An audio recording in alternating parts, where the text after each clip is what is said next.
മഹാരാഷ്ട്ര മുഖ്യമന്ത്രി ഫട്നാവിസ് ഒരു വലിയ ഞെട്ടിക്കുന്ന വെളിപ്പെടുത്തലുമായി വന്നിട്ടുണ്ട്. അതായത് രാജ്യത്തെ അട്ടിമറിക്കാൻ രാഹുൽ ഗാന്ധി ചെയ്ത ചെയ്തികളാണ് പറയുന്നത്. അതിനുവേണ്ടി നേപ്പാളിൽ അർബൻ നക്സലുമായി ചേർന്ന് ഒരു രഹസ്യ യോഗം നടത്തി. അതിൻ്റെ തെളിവുകൾ ഞങ്ങൾക്കുണ്ട്. വെറും ഒരു രാഷ്ട്രീയക്കാരനല്ല, ഒരു സംസ്ഥാനത്തിൻ്റെ മുഖ്യമന്ത്രിയാണ്. നേരത്തെ ഉപമുഖ്യമന്ത്രിയായിരുന്നു, ആഭ്യന്തര വകുപ്പ് മന്ത്രിയായിരുന്നു. അങ്ങനെയുള്ള ഒരാൾക്ക് കൃത്യമായ വിവരങ്ങൾ ലഭിക്കാനുള്ള മാർഗമൊക്കെ ഉണ്ട്. ആധികാരികമായി പറയുന്നു, എൻ്റെ പക്കൽ തെളിവുകളുണ്ട് എന്നുള്ള ഞെട്ടിപ്പിക്കുന്ന വിവരമാണ് ഇപ്പോൾ ഫട്നാവിസ് പറഞ്ഞിരിക്കുന്നത്.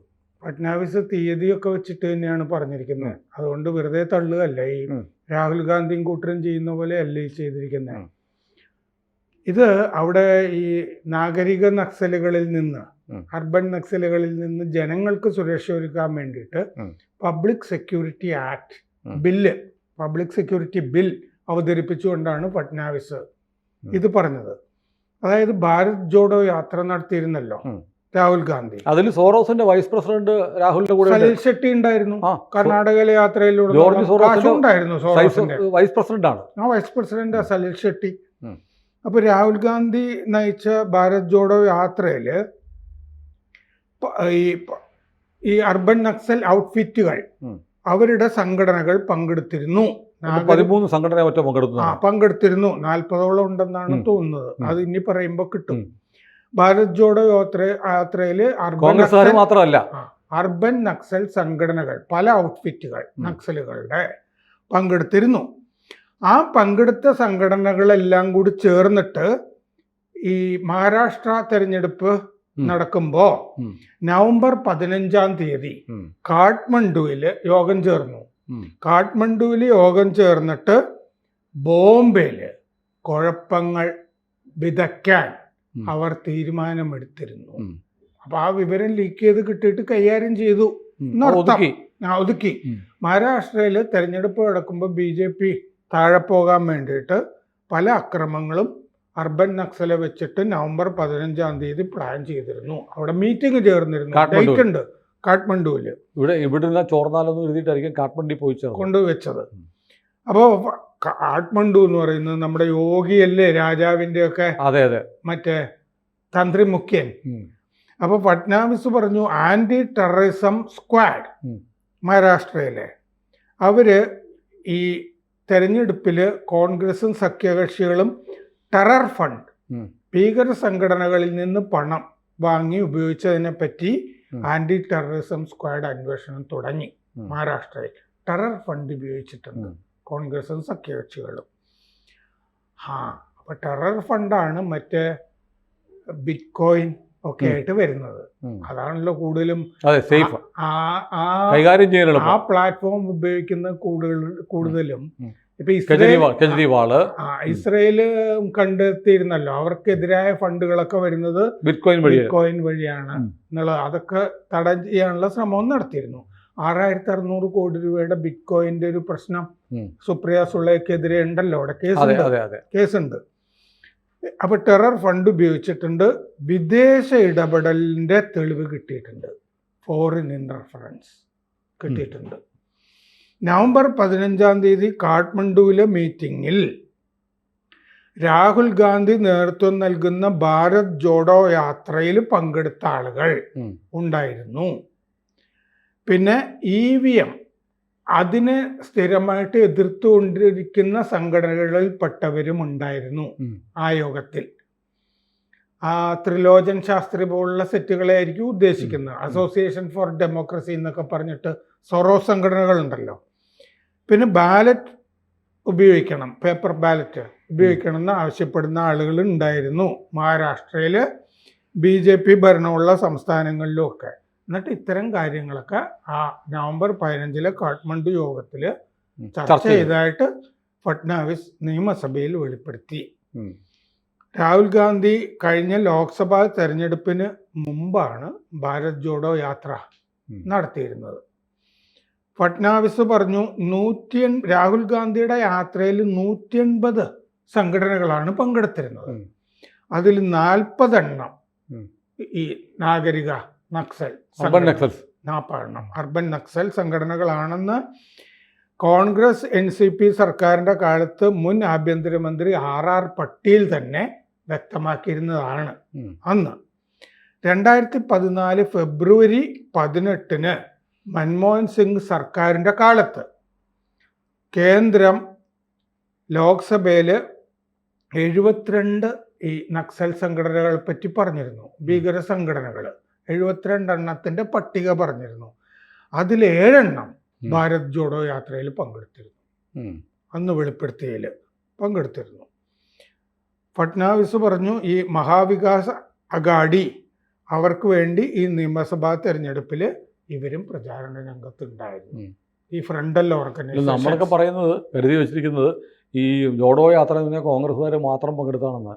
അതിൻ്റെ പിന്നിൽ സോറോസ് ഉണ്ടായിരുന്നു, സോറോസിന് പണം ഉണ്ടായിരുന്നു, തീവ്രവാദ സംഘടനകളുണ്ടായിരുന്നു എന്നിവിടെ തെളിവ് സഹിതം ഇപ്പോൾ പറയുകയാണ്. Terror funding. അല്ലെങ്കിൽ തന്നെ സോറോസ് കശ്മീരിലെ തീവ്രവാദികൾക്ക് പൈസ കൊടുക്കുന്ന ആളാണല്ലോ. ഇന്ത്യയിൽ അൺറസ്റ്റ് ഉണ്ടാക്കണം എന്നല്ലേ അയാളുടെ ആഗ്രഹം. അപ്പോൾ വിദേശ ഇടപെടൽ ഇന്ത്യൻ തെരഞ്ഞെടുപ്പിൽ ഉണ്ടായതിന് തെളിവുണ്ട്.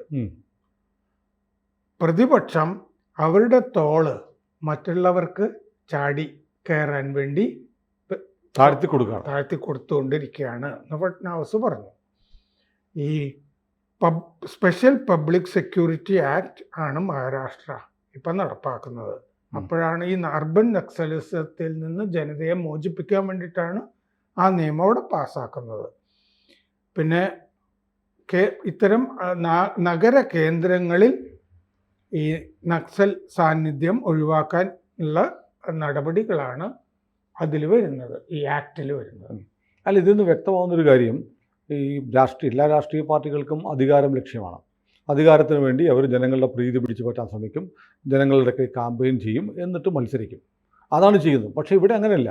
രാഹുൽ ഗാന്ധിക്ക് അധികാരത്തിലെത്തണം. അതിനുവേണ്ടി എല്ലാ രാജ്യവിരുദ്ധ ശക്തികളെയും കൂടെ പിടിക്കും. തീവ്രവാദ ഫണ്ടുണ്ടെങ്കിൽ അതും മേടിക്കും.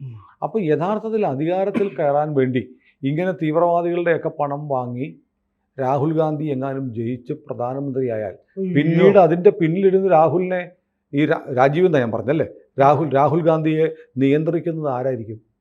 അത് ആഗോളതലത്തിലുള്ള സകല അരാജകത്വ സംഘടനകളും ആയിരിക്കും നിയന്ത്രിക്കുക. ഓർക്കുമ്പോൾ പേടിയാവുന്നു. അത് അൽഖയ്ദ പോലുള്ള സംഘടനകൾ പോലും അതിന്റെ ഭാഗമായിരിക്കും എന്നുള്ള കാര്യത്തിൽ ഒരു സംശയമില്ല. എന്നിട്ടും ഇത് ഫലപ്രദമായി നമ്മുടെ അൽഖയ്ദ പല അൻസറുള്ള അല്ല, എന്നിട്ടും ഈ വിവരങ്ങളൊന്നും നമ്മുടെ നാട്ടിലെ മഹാഭൂരിപക്ഷം ആളുകൾക്കും മനസ്സിലാവുന്നില്ല.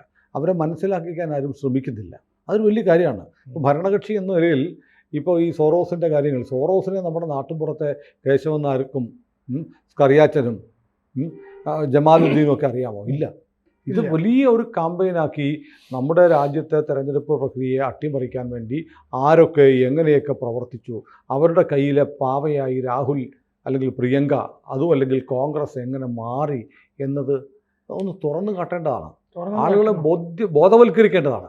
പക്ഷെ അത് നടക്കുന്നില്ല. നമ്മളെപ്പോലെയുള്ള ഈ ഓൺലൈൻ ചാനലുകളാണ് പലപ്പോഴും ഇതൊക്കെ പറയുന്നത്. മുഖ്യധാരാ മാധ്യമങ്ങൾ ഇത് പറയത്തേയില്ല. ഇപ്പോൾ സോറോസിൻ്റെ പേര് ഇപ്പോൾ വന്നത് പാർലമെൻറ്റിൽ ജോർജ് സോറോസിനെ കുറിച്ച് ഈ BJP അംഗങ്ങൾ പരാമർശിച്ചപ്പോഴാണ് നമ്മുടെ പത്രങ്ങളിൽ സോറോസിൻ്റെ പേര് വരാൻ തുടങ്ങിയത്.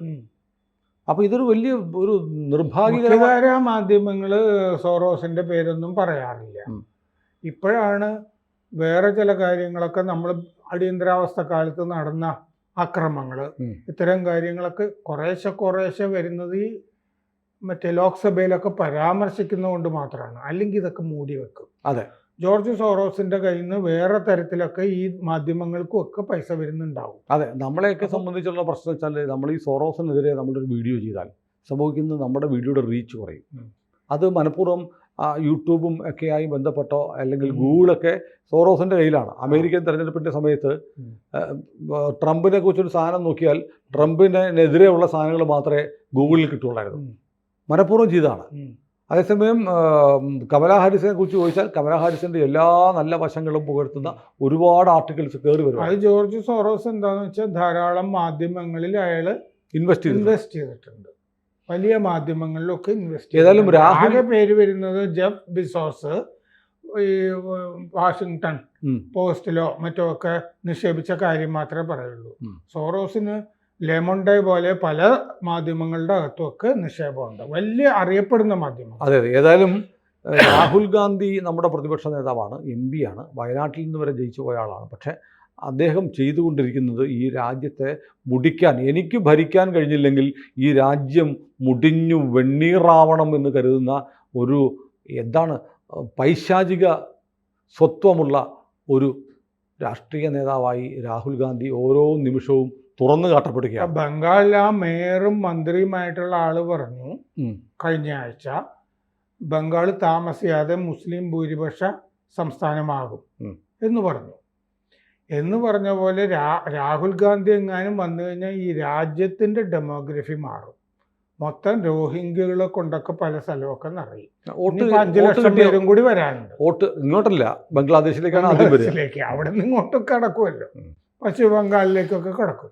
ഏതായാലും നമ്മുടെ രാജ്യത്തെ മോദി രക്ഷിക്കട്ടെ. കൂടുതൽ വാർത്തകളും വിശേഷങ്ങളും നിങ്ങളിലേക്ക് എത്താൻ ABC മലയാളം സബ്സ്ക്രൈബ് ചെയ്യുക, ബെൽബട്ടനും അമർത്തുക.